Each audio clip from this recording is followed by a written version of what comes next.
नमस्ते मेरा भाई बहनों, आज मैं आपको पितृ विसर्जन के बारे में बता रही हूँ।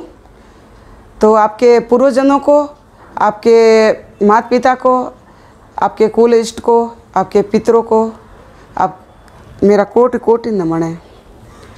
तो पितृ विसर्जन है अमावस्या के दिन। जैसे दशा माँ का उपास आता है तो दशा माँ का बोले तो मूर्ति का विसर्जन करते हैं।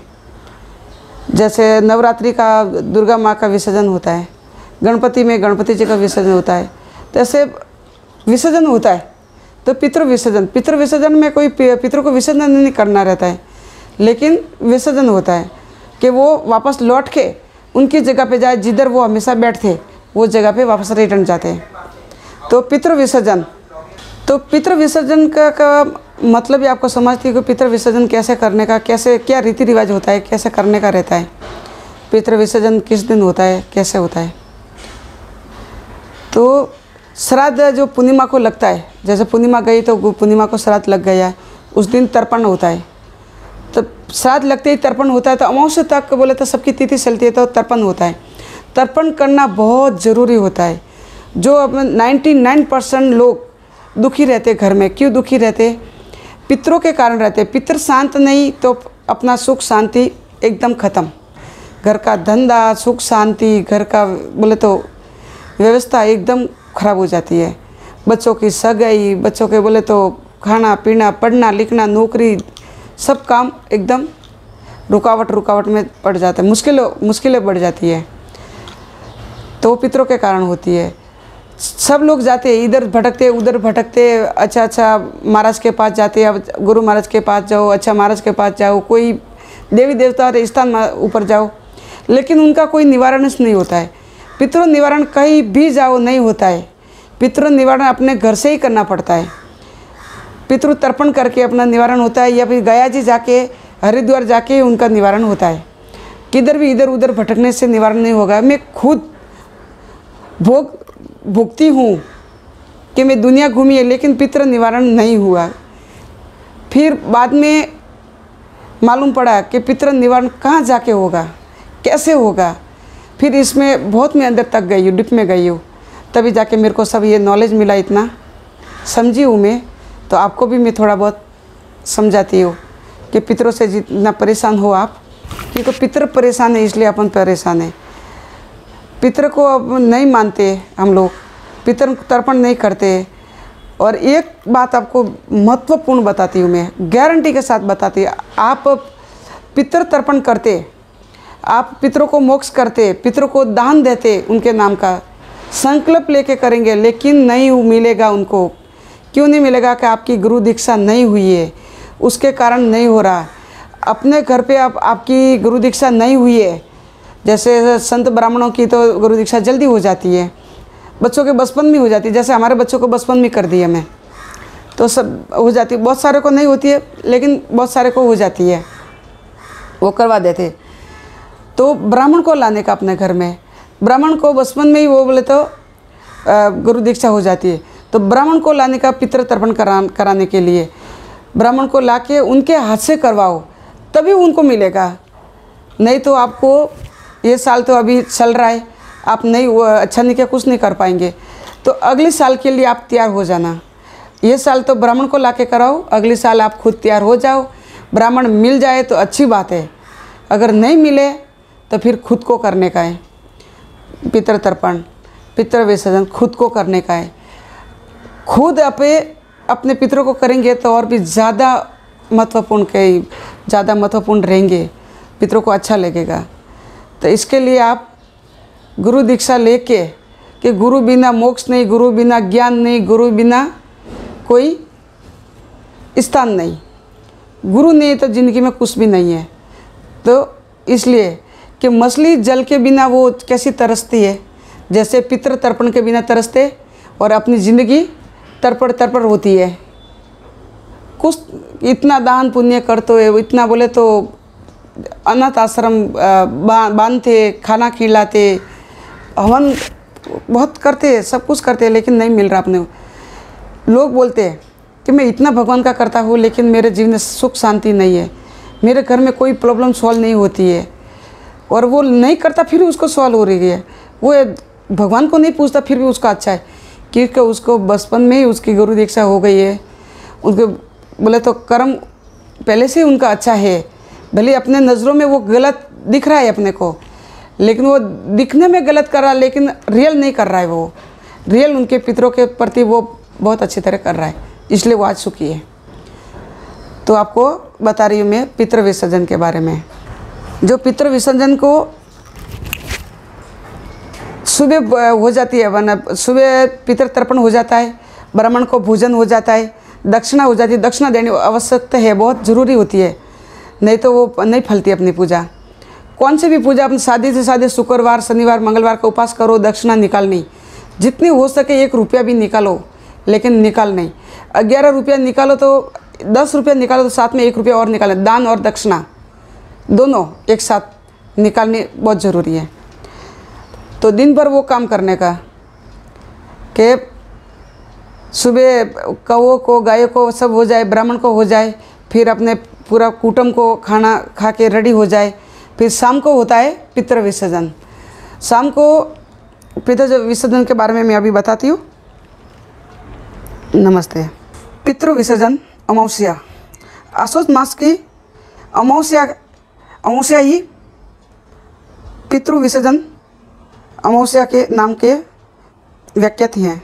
इस दिन ब्राह्मण को भोजन करा देने से पितृ तुरंत होते हैं शांत, तथा वे अपने पुत्रों को आशीर्वाद देकर जाते हैं। जिन परिवारों को अपने पितरों की तिथि याद नहीं है रहती हैं, तो उनका श्राद्ध भी इसी अमावस्या को कर देने से पितृ संतुष्ट हो जाते हैं। इस दिन शाम को दीपक जलाकर पूड़ी पकवान आदि खाद्य पदार्थ बोले तो 5 पकवान बनाकर दरवाजे के बाहर रखना चाहिए, जिसका अर्थ यह है कि पितृ जाते समय भूखे न जाए। इसी तरह दीपक जलाने का आसन उनके मार्ग को कर देते हैं, अलौकिक करना रहता है। जैसे दीपक जलाते तो शाम के समय जैसे भगवान की अपनी पूजा हो गई घर में, उसके पहले दिन भर तो अपने पितरों का काम रहता ही है, क्योंकि लास्ट दिन है। तो उस दिन पूरा परिवार को पहले अपने खुद के परिवार को तर्पण करने का उस दिन बहुत आवश्यकता है, क्योंकि जिस दिन की तिथि याद रहेंगे उस दिन अपने बीच में जो जैसे दूज तीज सौत पसम वो अपने एक अलग पितर का रह जाता है, जैसे अपने माता पिता का रहता है वो। लेकिन जो परिवार के लिए करना रहता है तो 16 दिन रोज़ नहीं करते अपन, तो नहीं करने का कारण अमावस्या दिन सबका करने का, तो पहले अपने परिवार को करने का। अपने परिवार होने के बाद अपने ननिहाल पक्ष को करो तर्पण। ननिहाल पक्ष को होने के बाद फिर अपने ससुराल में अगर एक ही उनकी बेटी रहे, वो बेटी अपने घर पे आ गई है, कोई नहीं करने वाला, तो ससुराल पक्ष को करो, उसका हो जाए। फिर अपनी बहन किधर भी ब्याह दिए, उनके ससुराल में कोई नहीं है और अच्छा नहीं कि बहुत सारे ऐसे हादसे हो जाते, तो उनके बच्चे ही है नहीं है उसके परिवार में कोई, तो फिर बहन के ससुराल पक्ष को करो। उसके लिए आपको बोले तो एक कुटुंब के लिए एक ब्राह्मण को खाना खिलाने का और दक्षिणा देनी, दूसरे परिवार के लिए दूसरा ब्राह्मण बुला के उनको दूसरा खिलाना। तो अमावस के दिन पहले ही अपन नक्की करके लेने का कि कितना बोले तो परिवार के लिए काम करे, बोले तो तर्पण करेंगे, कितना परिवार को खाना खिला के तर्पण करके ब्राह्मण को बुलाने का, वो सब बातें नक्की करके लेने की। उस दिन फिर ससुराल पक्ष को करेंगे तो थाली अलग करिए अपने परिवार की, अपने पितरों के लिए परिवार की अलग करनी, ननिहाल पक्ष की अलग करनी। तो दरवाजे के बाहर झाड़ पोछ के एकदम साफ करके कि जैसे हम लोग कूड़े कचरे के पास खाना नहीं खाते, तो पितरों को कैसे खाना खिलाएंगे, कैसे खाएंगे वो। तो दरवाजे के बाहर राइट साइड में पूरा साफ़ सफाई अच्छी तरह करके पूछ के थाली लेने की, बड़ी सी थाली लेने की। बड़ी सी थाली में वो जो सुबह का खाना बसा हुआ रहता है वो नहीं लेने का, नया खाना बनाने का। नया खाना बना के, भोजन बना के एक थाली में, बड़ी सी थाली में खीर, पूड़ी, सब्जी, जो भी व्यंजन बनाते वो, फूल, दूर्वा, नहीं तो उसमें डाब रहता। मैं कुश बोली थी तो बहुत सारे बोले थे, मैसेज आ रहे कि आपने कुश बोला है, लेकिन कुश का मतलब क्या है? तो हिंदी में कुश बोलते, लेकिन मारवाड़ी भाषा में डाब बोलते, डाबरा बोलते। वो भी टुकड़ा अंदर रखने का, फूल रखने का, दूर्वा रखने की, दीपक रखने का। लेकिन दीपक कैसा रखने का? दक्षिण मुँह का, बोले तो ऐसे लंबी वाटी लेने की और वो दीपक को लगा के फिर दक्षिण दिशा के तरफ मुंह रखने का, वो ज्योति का। और एक तांबे का, स्टील का, जो भी अपने पास कलश रहे वो भरने का, पानी से भर के फिर वो थाली में सब एक बड़ी थाली में रखे, अंदर रख के फिर वो दरवाजे के राइट साइड में अपनी भगवान की बत्ती होने के बाद राइट साइड में पितरों को लिए उधर, और दीपक और अगरबत्ती सब जला के अंदर बाहर रखो। रख के फिर ऊपर पितरों को याद करो कि ये पितृ देवता, ये हमारे पूर्वजनों, माता पिता, काको साहब, बाबू साहब, सबका नाम लो कि आप जाते समय भूखे ना जाओ, आपका बोले तो मन शांत तृप्त हो जाए। इसके लिए मैं खाना वापस आपको मैं जाते समय खिला रही हूँ या खिला रहा है।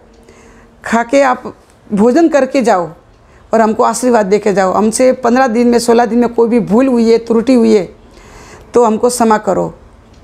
ऐसा क्षमा मांगने की, माथा टेक के क्षमा मांगने की, और उनको कि हमको आशीर्वाद, ऐसा आशीर्वाद दो कि वापस पितृपक्ष आ जाए। तब तक हमारे घर में मंगल कार्य अच्छी तरह होना चाहिए, बच्चों की पढ़ाई, घर की सुख शांति, सुख समृद्धि और धंधा पानी सब अच्छा होना चाहिए। वैसा आशीर्वाद हमको दो। हमारे से त्रुटि हो तो क्षमा करो। मैं आपकी औलाद है तो आपकी औलाद को आप क्षमा करो। आपको तो समझते हैं कि हमारा स्वभाव कैसा है, हमारा व्यवहार कैसा है, हमको कुछ आता नहीं है, तो उसके लिए हमको क्षमा करो। तो वैसा करके अपने परिवार के लिए एक थाली भर के वो एक अलग रखो। अगर आप नन्याल पक्ष के लिए करो तो एक थाली भर के वो अलग रखो, वो भी राइट साइड में ही रखने के। और सुशल पक्ष के लिए करो तो वो दाहिनी तरफ करो, सुशल पक्ष के लिए। और बहन के लिए अगर कोई परिवार में कोई ऐसा बाई चांस ऐसा करने का कोई काम पड़ जाए तो उसको भी राइट साइड में करो। जो अपने खून का जिधर, जैसे माँ है तो नन्याल पक्ष का भी खून है तो उनका खून अपन है, तो कैसा वो राइट में करने का और सुशल पक्ष में लेफ्ट में करने का। तो जाते समय पितृ विसर्जन का यही है मतलब कि वो जाते समय उनको भोजन करवा के, जल पिला के उनको विदा करो। तो आपको मैं थाली कैसे भरने की, कैसे सजाने की, वो भी मैं आपको वीडियो और फोटो दूंगी इस वीडियो में पितृ विसर्जन के लिए। और जिस दिन अपनी तिथि है और पितरों को तर्पण करके जो ब्राह्मण को भोजन करवा के कौवों को, गायों को, कुत्ते को खिलाने, तो सबसे पहले थाली अपने पितरों के लिए निकालो। तो अपने मटके के पास नहीं रखने की, अपने वो दरवाजे के बाहर ही रखने की, राइट साइड में। पहले मैंने बोली थी, अगर भूल से नहीं बोली है तो मैं आपको अभी से बोल देती हूँ कि आप राइट साइड में जिस दिन अपनी तिथि है उस दिन ही राइट साइड में ही अपना थाली भर के सब भोजन बाहर रखने का, अगरबत्ती, दीपक वगैरह सब लगा के बाहर रखने का। अपने घर में निन्नी प्रकार का अपन बंधन लगाते हैं कि हम इनको वो दुश्मन है, ये दुश्मन है, लाख टोकर नज़र के लिए बहुत सारे घर में लटका देते। तो उसके कारण अपने पितर अपने घर में नहीं आते, ये अपने दुश्मन के कारण पितर घर में नहीं आते, क्योंकि अपना घर नाम से बंधन देते, इसलिए पितर घर में नहीं आते, इसलिए अपना की प्रॉब्लम होती है बहुत सारी। तो इसलिए घर में पितर नहीं आते, इसलिए राइट साइड में बाहर भोजन की थाली रखने की, दीपक जला के उनको याद करके। तर्पण घर पे ही करने का, अंदर करने का, या कोई बड़ा सरोवर रहे, नदी रहे, तालाब रहे, उधर करने का, पवित्र रहे उधर। तर्पण इधर करने का या बाहर करने का, लेकिन भोजन दरवाजे के बाहर रखने का।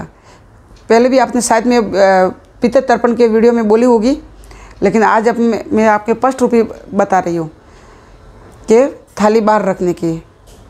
तो आपको मैं सब कुछ बता दिया हूँ। पितृ देवता के लिए देखो भोजन तैयार किया है, खीर, पूड़ी, सब्जी, पानी की गिलास, दिया, फूल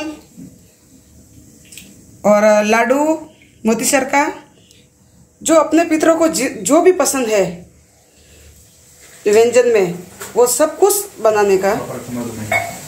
और दरवाजा के बाहर राइट साइड में धो के साफ सफाई करके फिर उस जगह पे अच्छी तरह पूछ के फिर उसके बाद में